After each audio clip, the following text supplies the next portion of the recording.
akal bulusnya Kemendagri mengangkat Ahmad Marzuki adalah di mana dia dengan singkatnya menjabat sebagai staf ahli, dan di hari itu dia juga mengundurkan diri. Dia punya rentan waktu 1 sampai 3 hari untuk mempersiapkan menjadi PJ. Biarpun pemerintah Indonesia melalui Kemendagri meminta rekomendasi dari semua pihak, meminta saran semua pihak, tapi calonnya sudah ditentukan oleh Kemendagri siapa yang akan dilantik. Kita bukan berseuzon terhadap Kemendagri, tapi dari perencanaannya kita bisa melihat bahwa penunjukan PJ Gubernur Aceh dari militer sudah direncanakan.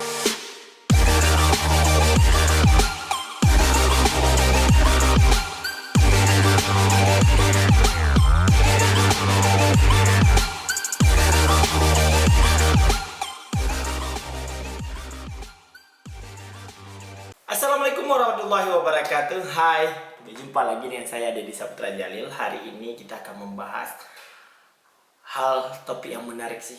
Masih tentang penunjukan pejabat Gubernur Aceh atau penunjukan PJ Gubernur Aceh. Kita akan hari ini akan membahas dari sisi akal bulusnya Kemendagri atau akal bulusnya pemerintah Indonesia dalam penempatan PJ Gubernur terhadap Aceh atau di daerah-daerah lain. Bagaimana sih yang disebutkan dengan akal bulus pemerintah Republik Indonesia terhadap Aceh secara khususnya?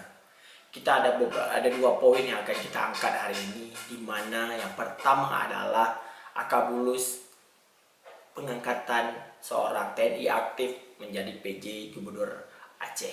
Seperti narasi TV menyebutkan, pelantikan mantan Pangdam Iskandar Muda Ahmad Marzuki menjadi PJ Gubernur Aceh sebagai akal bulus Kemendagri. Indikator yang mana akal bulus yang disebutkan oleh narasi TV, di mana Ahmad Marzuki pensiun dini dari TNI aktif pada tanggal 1 Juli 2022. 3 hari kemudian pada tanggal 4 Juli beliau diangkat menjadi staf ahli Kemendagri, di mana staf ahli ini adalah posisi non TNI aktif. Dalam surat yang beredar, ia tadinya akan dilantik pada tanggal 5 Juli 2022 sebagai penjabat Gubernur Aceh.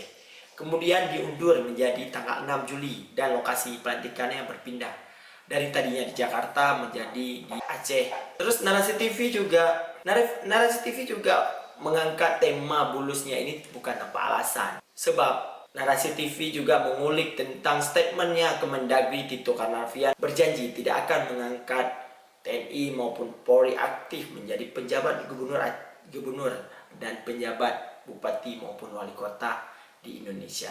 Hasilnya, dikarenakan janjinya biar tidak mengingkari janjinya, mengangkatkan posisi Ahmad Marzuki sebagai staf ahli Kemendagri yang hanya berumur 2 hari, dianggap hanya sebagai tempat transit, memuluskan keinginan menjadi PJ Gubernur tanpa embel-embel kesalahan. Tunjukkannya sebagai penjabat pemerintah Aceh atau pejabat Gubernur Aceh. Soal akal bulus untuk menyiasati aturan ini bukan hanya terjadi di penunjukan PJ Gubernur Aceh dari kalangan militer 2 hari kemudian menjadi purnawirawan. Bukan ini aja pemerintah Republik Indonesia membuat akal bulus terhadap Aceh, di mana kita bisa mengangkat juga hal-hal yang terbaru atau hal yang lama adalah di mana di Undang-Undang Pemerintah Aceh atau Undang-Undang PA menyebutkan soal bendera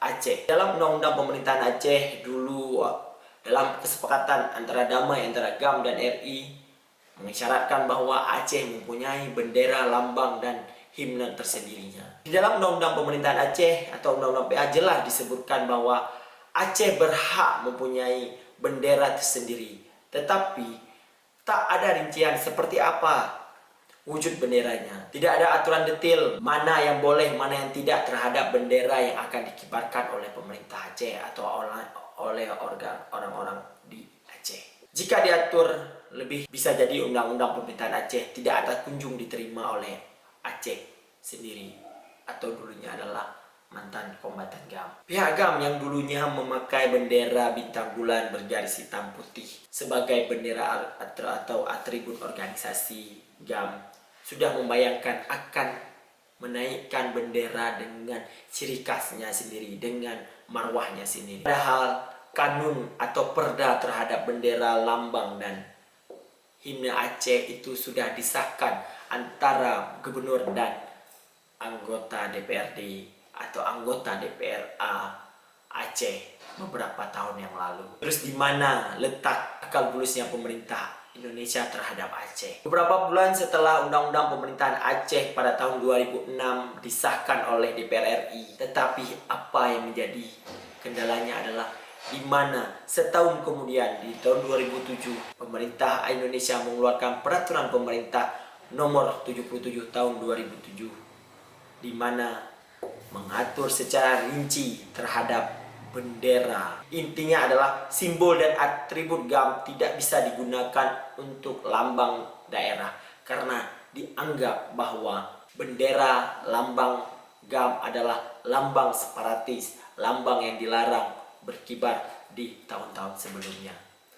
Jadi disitulah letak akal bulusnya pemerintah Indonesia, di mana tahun 2006 pemerintah Aceh dan pemerintah Indonesia beserta DPR RI mensahkan Undang-Undang Pemerintahan Aceh, tetapi setahun kemudian mengeluarkan PP yang menyebutkan bahwa tidak boleh lagi ada atribut GAM atau atribut separatis yang boleh dikibarkan atau yang boleh digunakan untuk daerah. Dalam intinya adalah simbol dan atribut GAM masa lalu tidak boleh dikibarkan. Padahal DPRA sudah mengesahkan kanun bendera Aceh dan dua tiang sudah dibuat depan gedung-gedung pemerintah di Aceh, di mana ada satu tiang lebih tinggi yaitu tiang bendera merah putih dan satu tiang lebih rendah itulah bendera daerah yang akan disahkan.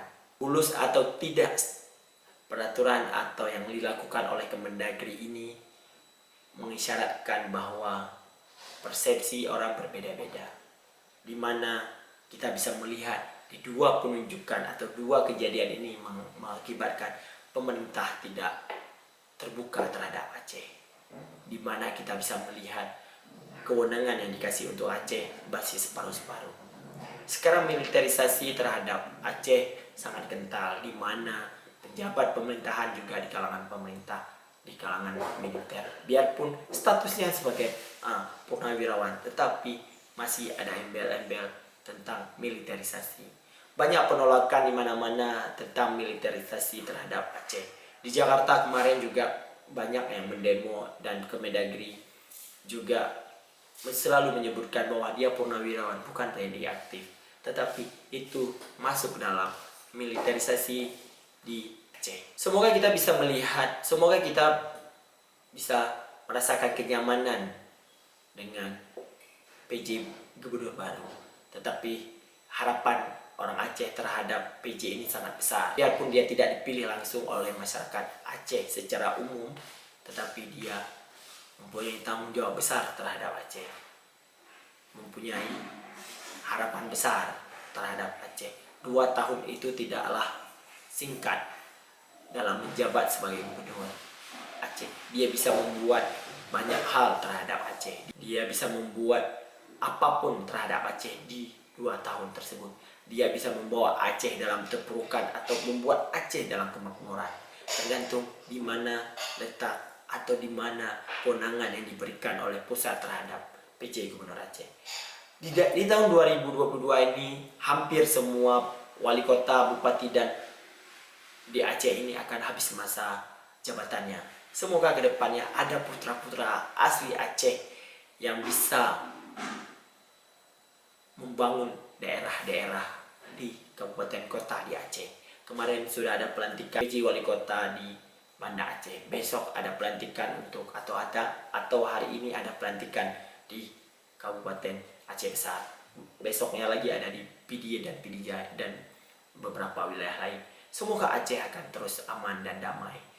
Tetapi tetap militerisasi di Aceh harus dikurangi daripada dulunya. Mungkin itulah yang perlu saya sampaikan dan perlu sharing terhadap kawan-kawan, bahwa penunjukan Ahmad Marzuki sudah direncanakan. Sekian untuk hari ini, saya tutup. Wabillahi taufiq wa hidayah. Assalamualaikum warahmatullahi wabarakatuh.